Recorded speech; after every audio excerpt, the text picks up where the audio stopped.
Йоо, за юу яцхан guys, та бүхэн дараагийн бичлэгээр уулзахад бэлэн болоод байна. За өнөөдрийн бичлэгээр гэх юм бол дэлхийн хамгийн алдартай гүнж гэгдэж байсан Даяна гүнжийн тэрхүү нууц үхлийн талаар та бүхэнд нууцыг нь дэлгэж өгөхөд бэлэн болоод байна. За тэгэхээр би нэг олон юм гуйдаггүй тийм ээ. Зүгээр нэгхэн л зүйл гуйдаг. Энэ бол юу вэ гэхээр дор байгаа хэсэгт subscribe дараад за боломжтой бол тэгээд лайк дараад бас комент хэсэгт комментээ үлдээгээд өгөөрэй. Одоо би 74,000 савтай байгаа 26,000-ыг нэмэл 100,000 боллоо. Удахгүй хэлээ 100,000 болцгоо guys. Манийга тултал дэмжиж өгөөрэй. За олон юм ярилцлага хөтөлөө. Даяна гүнжийн нууц үхлийн талаар багахан жуултгай манийхаа судалгааг сонсцгоё. Let's go. За 1997 оны 8 сарын 30-нд Францын Парис хотод аялал хийж яваад тэгээд нэг зочд буудалд хончоод тэндээсээ гараад явж явах үедээ машины осол болоод Даяна гүнж маань харамсалтайгаар өөд болсон хэрэг байдаг байгаа. За энэ хэргийн талаар гэх юм бол ерөнхийдөө золгүй явдал байсан гэж шүүх бол үзсэн. Гэхдээ энэ бол золгүй явдал байгаагүй. За энэ хэргийн талаар та бүхэнд яг бодтойгоор мань чи ярьж өгөх болно. За тэгэхээр Английн алдарт язгууртан гэр бүл болох Спенсерт Даяна гүнж маань өсөж төрсөн байгаа. Анханаас гүнж байгааг гэсэн үг байхгүй. Тэгээд яаж гүнж болсон юм бэ гэхээр 1981 онд дөнгөж 20 наснда Английн тухайн үеийн ханхүү байсан Чарльзтай гэрэлсэн байгаа. Чарльзтай гэрлээ тэ гүнж болсон аль биесээр. Чарльзын хувьд ямархуу байсан бэ гэхээр Даяна гүнжтэй гэрлэхээс өмнө болохоор маш олон эмэгтэйчүүдтэй тийм бие махбодын тийм сексийн харилцаатай байсан.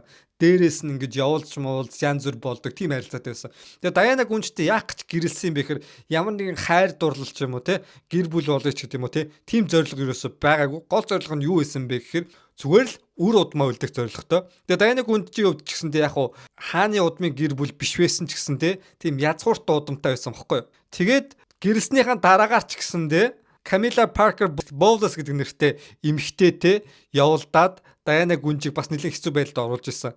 Тэгээ Даяна гүнжийн 20 наснда гэрэлсэн. Тэгээ 20 идэх настай охин заяа.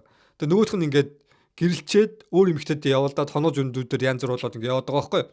Тэгсэн чинь эмэгтэй хүн тэрийг мэдэхгүй нэг жогс байхгүй шүү дээ. Яагаад нааваа ингэж байгаа юм болоо? Яагаад надад ингэж хандж байгаа юм болоо гэд тэг тухайн үед нэлээд амар жоохон сэтгэл зүйн асуудалтай байсан. Тэгээ тэрийг зөвхөн одоо тэр Чарльз Даяна гүнжийг зовоосон юм уу гэхээр бас үгүй заяа. Яасан бэ гэхээр яг гүнж болсныхын дараагаар маш хүн олон одоо папарацууд байнгын одоо юу гэдэг гэрээс нь гарлаа, яалаа ийлээ бүх одоо үйл явдал тэр бүх зүйлийг ингээд хандлттай байдаг байсан. Папарац тэгээ дээрэс нь нөхөр нь ингээд араар нь тавиад байгаа шүү дээ, тий. Энэ бүх зүйл нь Даяна гүнжийг тийм сэтгэлийн хямралтай болгоход хүргэжсэн. Тэгээ тухайн үед 20 идэх настай байсан учраас жоохон тийм өөрийнхөөрөө хитрхи одоо эрхч байд юм уу, эрхлээдч байд юм уу те ямар нэгэн байдлаар одоо хитрхи дураараа тийм цаашуудыг гаргаж эхэлж ирсэн. Тэгээ тэр нь юун дээр ажиглагдсан бэ гэхээр гүнжийн хувьд усаа төлөвлөлөөд ямар нэгэн хурал зөвлөгөөн ч юм уу янз бүрийн юмд оролцох ёстой шүү дээ. Тэрнийгээ ер нь оролцохоо болоод би оролцохгүй би юм оролцмооргүй байна. Өнөөдөр надад ингээд сэтгэл санаа тавгүй байх гэх юм уу те. Тиймэрхүү байдалтай байдаг байсан. Яг тэр үед юу болсон бэ гэхээр Даяна гүнж болоод Чарльз ханхуд 2 хүү төрсэн байгаа. Тэгээ 2 хүү төрсөн ч мань хүн тэр нөгөө нэг араа тавилтаа орхиогүй. Ахаал тэр нөгөө Камила гэдэг эмэгтэйтэй араараа тавиал ингээл яваад байсан.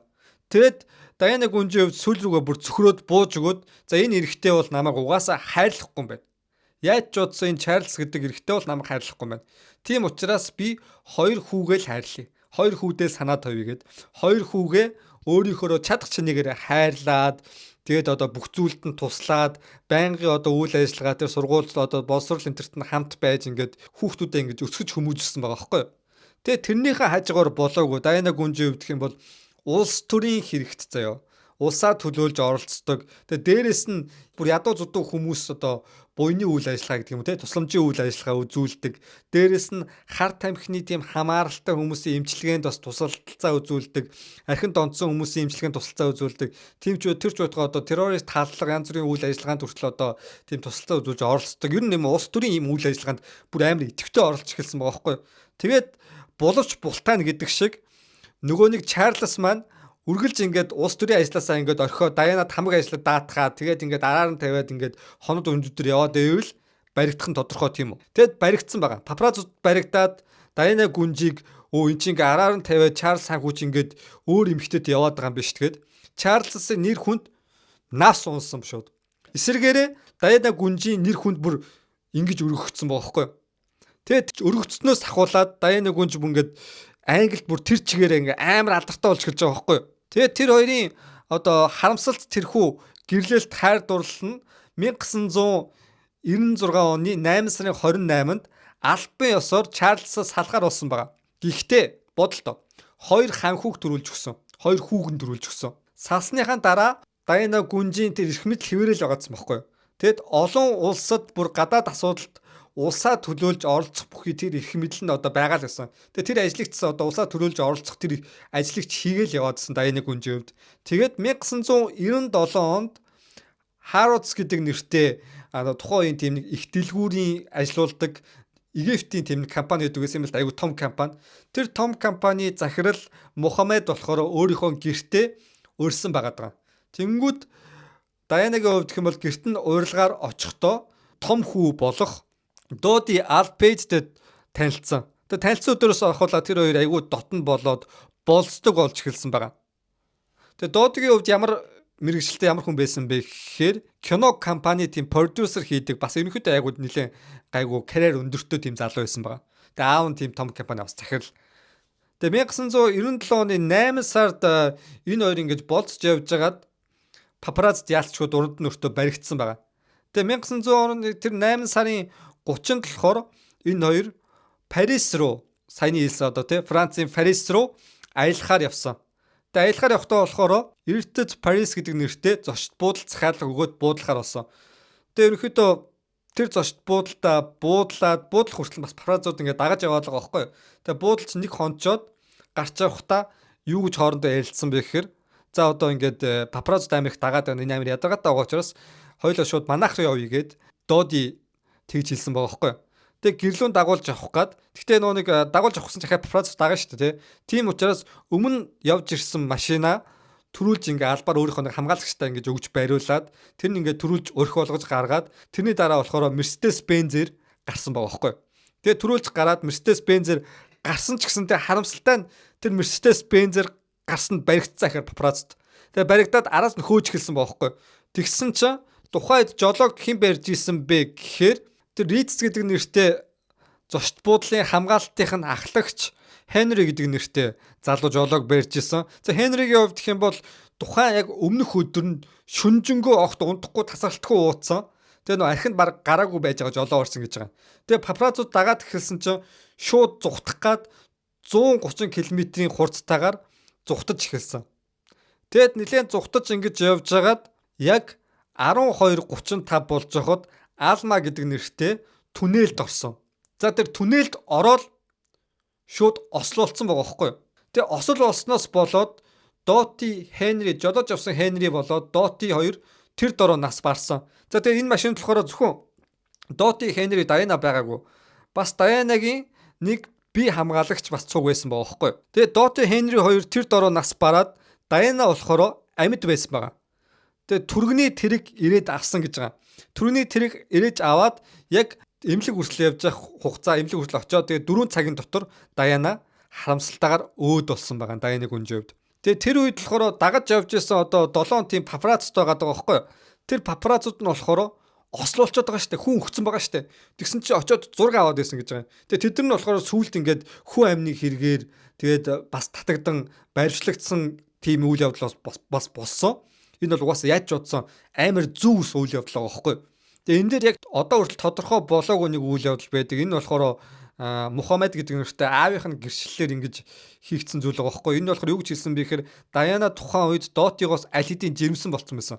Өөрөөр хэлбэл тэр машинд явж байхдаа аль хэдийн жирэмсэн болоод гидсэндээ хүүхэд тээж явж байсан гэж байгаа байхгүй юу. Тэгэд тэр Мухаммед гэдэг нэртэй Дотигийн аав нь юу гэж давзаалдах гэж оролцсон бэ гэхээр энэ хэрэг бол ямар нэгэн байдлаар одоо тийм золгүй явдал байгаагүй.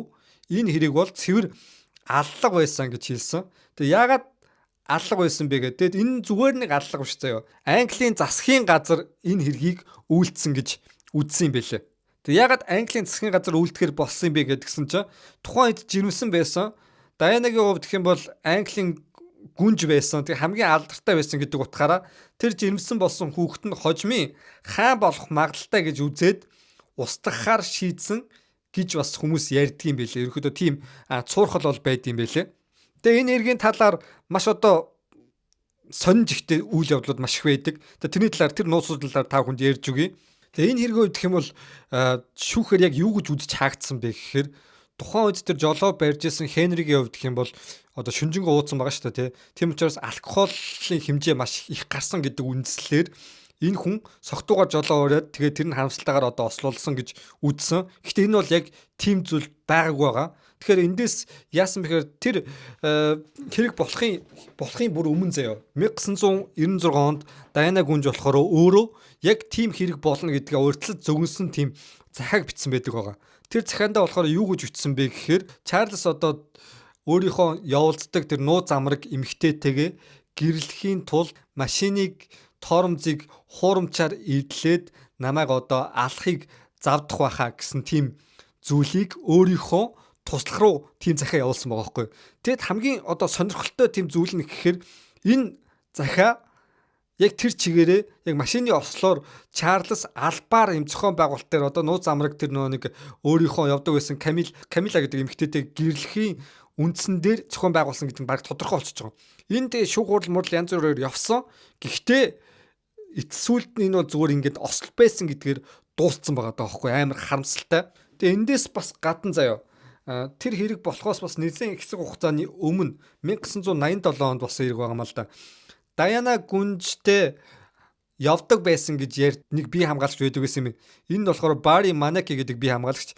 Энэ бие хамгаалагчтай Дайана Гүнж одоо тийм янз бүрийн харилцаатай байсан, дотны харилцаатай байсан ч гэдэг юм уу те.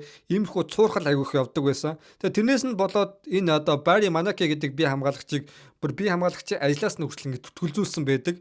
Тэгээд түтгэлзүүлээ удаагүй байж тэл 1987 онд бас яг адилхан машины ослоор өөд болсон. Тэгээ Дайана Гүнж маш олон одоо тийм хэвлэл мэдээллийн хэрэгсэлтэй тийм одоо хурал мурал дээр юу гэж хэлсэн бэхээр энэ бол ямар нэгэн байдлаар осол зүгээр энгийн осол байгаагүй.